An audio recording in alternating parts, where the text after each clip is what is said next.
અને એટલા માટે એનું બધું ઊંચું હોવા છતાં પણ રાવણનું પણનું ભાવ નીચું પડી ગયું.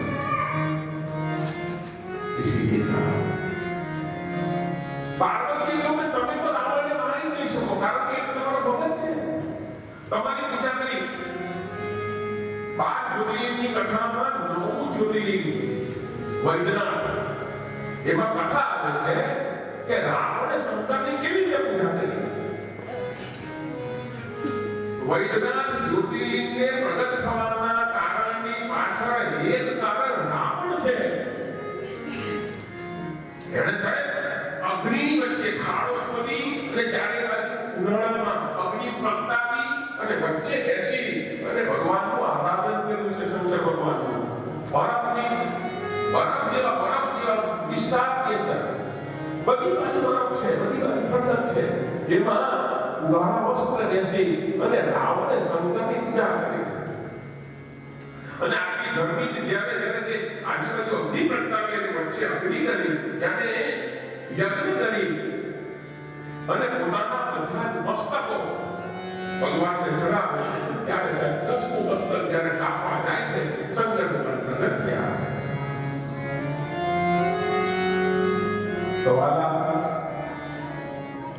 આટલો બધો રાવણનો શંકર ભગવાનનો ભગત છે, તો પાર્વતી માતા પૂછે છે કે તમે કેવી રીતે મારશો? એટલે શંકર ભગવાને કહ્યું છે, સાંભળજો, કે એણે મારા 10 અવતારની પૂજા 10 મસ્તક અર્પણ કરીને કરી છે, પણ મારો 11મો રુદ્ર અવતાર એની પૂજા એને કરી નથી. અને એ રુદ્ર અવતારે હું ભગવાન રામની પાસે જઈશ અને રામને સહાય કરીશ. એ રુદ્ર અવતાર એટલે કોણ? શ્રી હનુમાનજી. એટલે સ્વયં શંકર રામભદ્રાચાર્ય શંકર સુવન કેસરી નંદન. રામભદ્રાચાર્ય કહે છે કે નહીં, શંકર સ્વયં કેસરી નંદન હિમસેન એ જાતે જ છે. શંકર સુવન કેસરી નંદન નહીં, શંકર સ્વયં હિમસેન એ જાતે જ છે. અને સાહેબ કથા આવે છે, ભગવાને કહ્યું છે પાર્વતી માતાને કે હે પાર્વતી, મારે મેં વચન આપ્યું છે, હવે મજાની વાત છે, સાંભળજો ધ્યાનથી. શિવ પુરાણની કથા આવે છે, સાથે જોડાય છે. પાર્વતી માતા કહે છે કે તમે ક્યારે વચન આપ્યું ભગવાન રામને?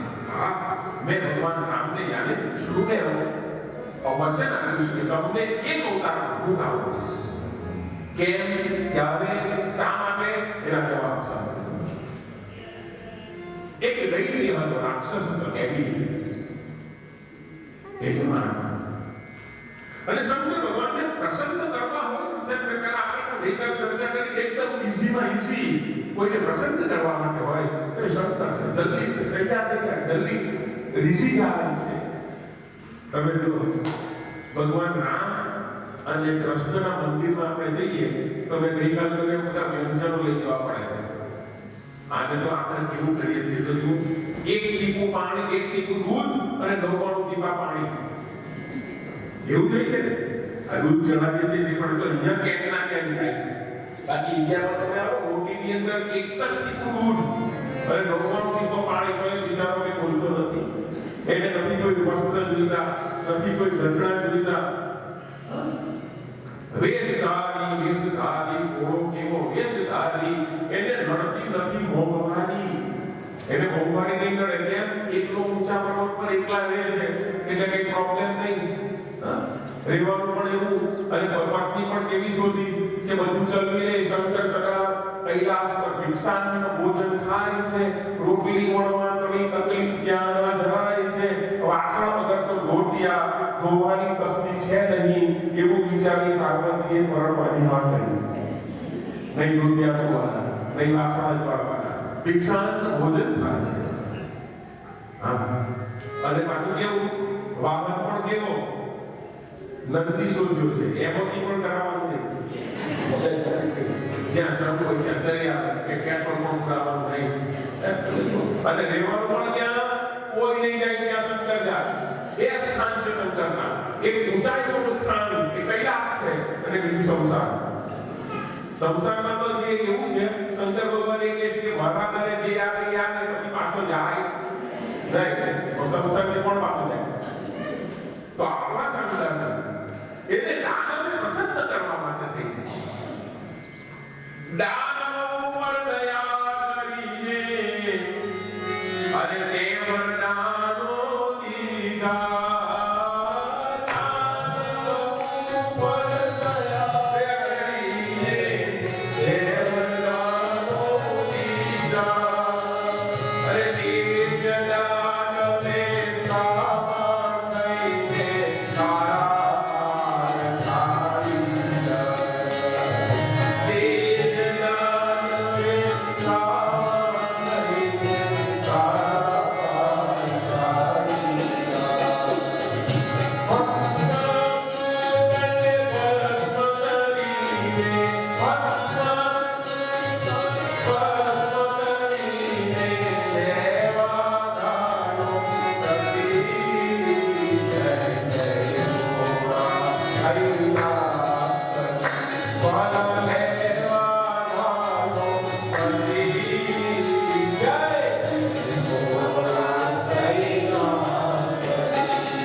કે મારું ભજન જે કરે એ ચાહે કોઈ પણ હોય કોઈનો પસંદ નથી છે that's why પાર્વતી માતાએ ના કહ્યું કે આ દાનવને અને ભગવાન નહીં આપતા વિચિત્ર છે પસંદ કરે છે કે ના એને મારું ભજન કર્યું છે અને દાનવે એટલું બધું તપ કર્યું પરિણામ આવ્યું ભગવાનનો વરદાન ના પેલા માંગ્યું છું કે મારું મૃત્યુ નહીં થાય તું મળું જ નહીં એટલે ભગવાને કહ્યું કે ભાઈ આ સિલેબસમાં છે જ નહીં અમારા સિલેબસમાંથી મળવું તો જેની એન્ટ્રી છે એ એક્ઝિટ જે આવે છે એને જવું જ પડે હિરણ્યકશિપુએ પણ આ માંગ્યું હતું ભગવાન પાસે ભગવાન બ્રહ્માજી એને પણ ના કહ્યું અને અહીંયા શંકર ભગવાને ના કહ્યું ત્યારે શું કહ્યું આ દાનવે એમ કહ્યું કામ કરો મને એવું કંઈક આપો કે જેના હાથે જેના માથા પર અથવા તો જેના શરીર પર હું હાથ મૂકું એ મરી જાય ભસ્મ થઈ જાય શંકર ભગવાને વરદાન આપ્યું અને પોતાનું ભસ્મ કંગન એક કંગન આપ્યું હાથનું કંગન ભગવાને એ દૈત્યને આપ્યું એ રાક્ષસ પછી તો એવો રાજા થઈ ગયો બધાને મારવા લાગ્યો છે ત્રણે ભોજની અંદર જાણે પોતાનું રાજ હોય એવી રીતે રહેવા લાગ્યો બધાને મારતો લડતો આગળ મારી પાસે શંકર પાસે પાછો આવ્યો શંકર ભગવાને કહ્યું કે ભગવાન એક કામ કરો તું મારે તમારી સાથે લડવું છે વિચાર જેને વરદાન આપ્યું એની સાથે આ ભસ્માસુરની વાત છે કારણ કે બધાને ભસ્મ કરતો હતો એટલે નામ શું પડ્યું ભસ્માસુર ભસ્માસુર કો બોલે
નાનામાં નાનો પણ હિસાબ જિંદગી પર યાદ રાખજો.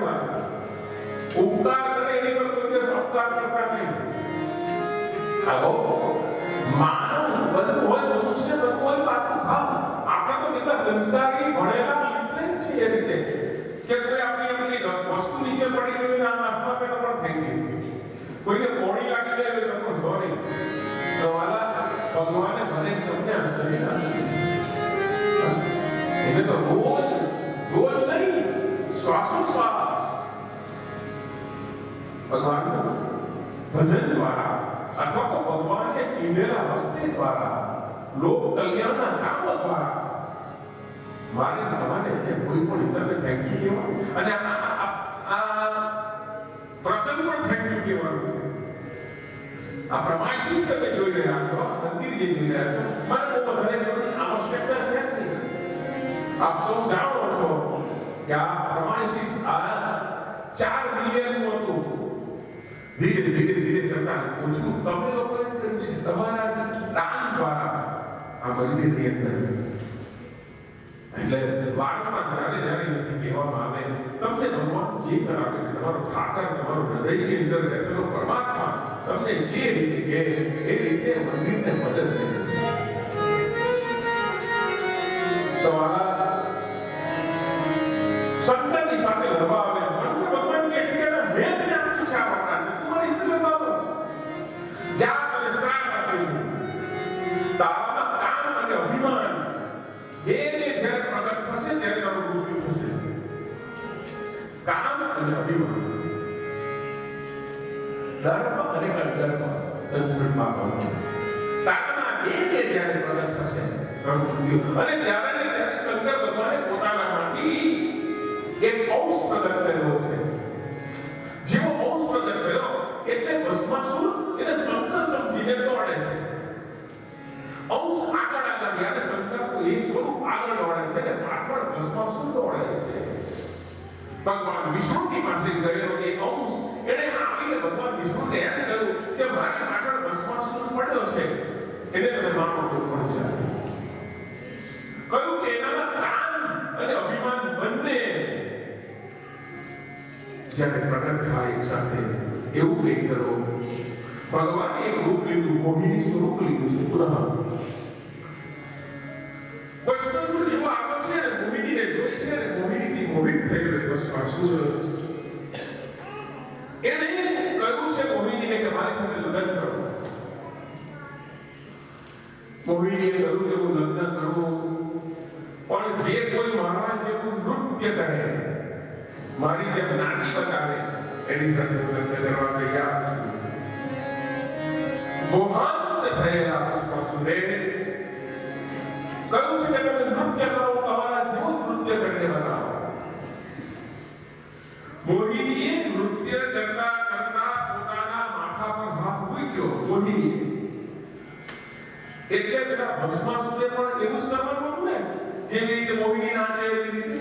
તો પેલા ભસ્માસુરે પણ પોતાના માથા પર જેવો હાથ મૂક્યો અને ભસ્મ કંગન જેવો સ્પર્શ થયું, જાતે જ ભસ્માસુર ભસ્મ થઈ ગયો છે.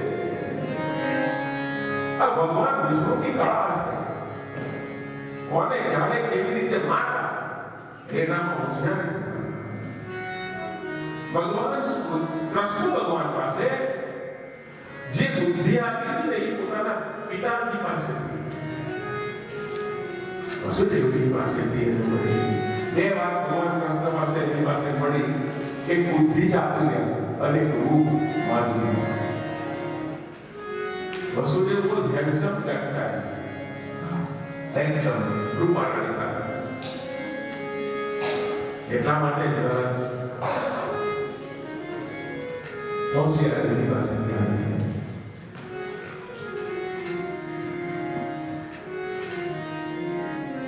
ભગવાન પ્રગટ થયા છે. શંકર ભગવાન આવ્યા છે વિષ્ણુ ભગવાન પાસે. વિષ્ણુ ભગવાને કહ્યું છે કે તમારો જે શત્રુ હતો એ તો ભસ્મ જાતે જ થયો છે. ભગવાને કહ્યું છે કે તમે એને કેવી રીતે ભસ્મ કર્યો, એને કેવી રીતે માર્યો, એ માટે જોવું છે, સાંભળવું છે. એટલે ભગવાને પોતાનું મોહિની સ્વરૂપ બતાવ્યું અને કહ્યું કે આ મોહિની સ્વરૂપથી મેં ભસ્માસુરને માર્યો. એટલે શંકર ભગવાને ખૂબ સરસ વાત કરી કે તમે ભસ્માસુરને મારવા માટે સ્ત્રી શક્તિની મદદ લીધી છે, તો હું પણ તમને આજે એક શક્તિ આપું છું જે તમને ભવિષ્યમાં એક અવતારમાં કામ લાગશે. અને શંકર ભગવાને વિષ્ણુ ભગવાનને આ શિવ મહાપુરાણની કથા છે. શંકર ભગવાને વિષ્ણુ ભગવાનને એક શક્તિ આપી છે. અને આ શક્તિ જ્યારે નારાયણના હાથમાં આવી, નારાયણે આ શક્તિને સાચવવા માટે થઈને સપ્તર્ષિઓની મદદ લીધી અને સપ્તર્ષિઓએ એને બેંકમાં મૂકી. બેંક એટલે કઈ? યજ્ઞને. યજ્ઞમાં અર્પણ કરી એ શક્તિને. તમારે સાચવવાની અમને જ્યારે જરૂર પડે ત્યારે પાછી એમને બોલાવી માંગી લઈશું.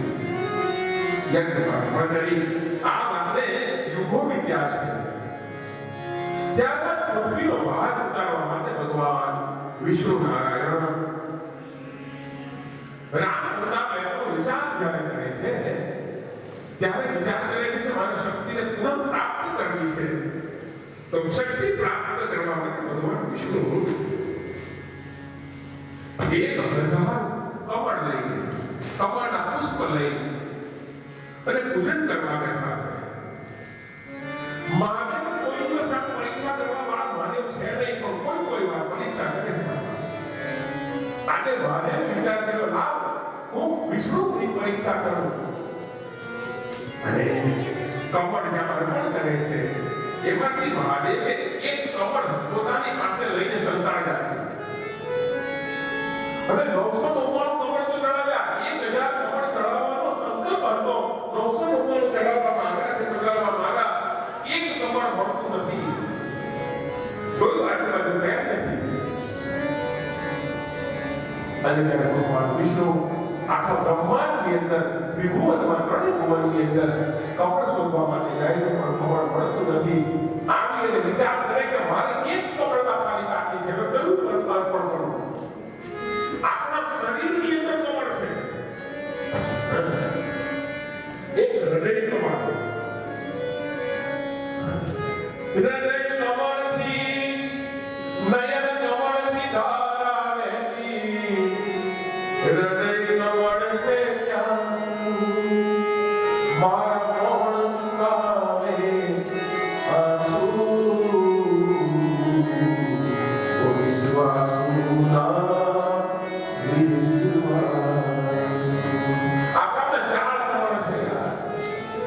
એક હૃદય કમળ, એક હસ્ત કમળ, એક ચરણ કમળ અને ચોથું નયન કમળ.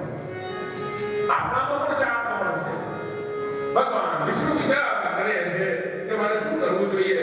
એક કમળ નથી મળતું, એક કામ કરું, હું મારું નયન કમળ ચડાવી દઉં. એમ કરીને પોતાનું નયન ત્યાં અર્પણ કરવા માટે જાય છે. ત્યાં મહાદેવ પ્રગટ થયા છે. મહાદેવ ભગવાન વિષ્ણુને ઈચ્છા શક્તિનું દાન આપ્યું છે, જ્ઞાન શક્તિનું દાન આપ્યું છે અને લીલા શક્તિનું દાન આપ્યું છે. આ ત્રણ ભગવાન વિષ્ણુએ જેટલી લીલાઓ કરી છે, રામ અવતાર અને કૃષ્ણ અવતારની અંદર, એમાં મહાદેવનું આ નામ છે. ઈચ્છા શક્તિ, જ્ઞાન શક્તિ અને લીલા શક્તિ, આ ત્રણ મહાદેવની અર્પણ કરી. અને બીજી વાત કરી, જો હવે સાંભળજો, કહ્યું છે કે તમે મને ભસ્માસુરને મારવામાં સહાય કરી છે. કોણ કે? શંકર કે છે, હે વિષ્ણુ નારાયણ, તમે મને ભસ્માસુરને મારવામાં, એને વધ કરવા માટે થઈને તમે મને મદદ કરી છે, તો હું પણ આપને રામ અવતાર વખતે અંજલિના પુત્ર તરીકે આવી અને તમને પણ હું મદદ કરીશ. આવી વાત શંકર ભગવાને પાર્વતીને કહી કે મેં આવું વચન આપ્યું હતું અને એ વચન પૂર્ણ કરવા માટે થઈને હવે મારે પધારવું પડશે. અને ભગવાન શંકરનો 11મો રુદ્ર અવતાર તરીકે શ્રી હનુમાનજી છે. આગળ વેંકટાચલ પર્વત ઉપર માં અંજલિ ભગવાનને મહાદેવને પ્રસન્ન કરેલ છે. મહાદેવ જેવા પ્રસન્ન થયા એટલે મહાદેવે સામેથી પગે લાગીને કહ્યું, હે માતાજી. અને માતાજી કહ્યું એટલે અંજલિ કહે છે કે તમે મને માતાજી કહો છો? હા કે છે આપણે એટલા માટે માતાજીને કહું છું કે હે અંજલિ દેવી આપ એવો પુત્ર માંગી રહ્યા છો કે જે મારા જીવો હોય. હવે મારા જીવો તો હું ક્યાંથી લાવું? હું જાતે જ તમારે ત્યાં પુત્ર થઈને આવીશ. એમ શંકર સ્વયં કેસરી નંદન થઈ અને માં અંજલિના દ્વારે આવવા માટે તૈયારી કરે છે. પણ તૈયારી કરે એ પહેલા એક કથા આવે છે. આ બધી કથા જોડાશે અને તમને જોયું છે. દશરથને ત્યાં દીકરા નથી. રાજા દશરથ 3 રાણી છે પણ તે છતાં એમને ત્યાં કોઈ પણ પ્રકારના સંતાનની પ્રાપ્તિ નથી થતી. અને એટલા માટે એક વાર રૂપથી મનવાનું એક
Hare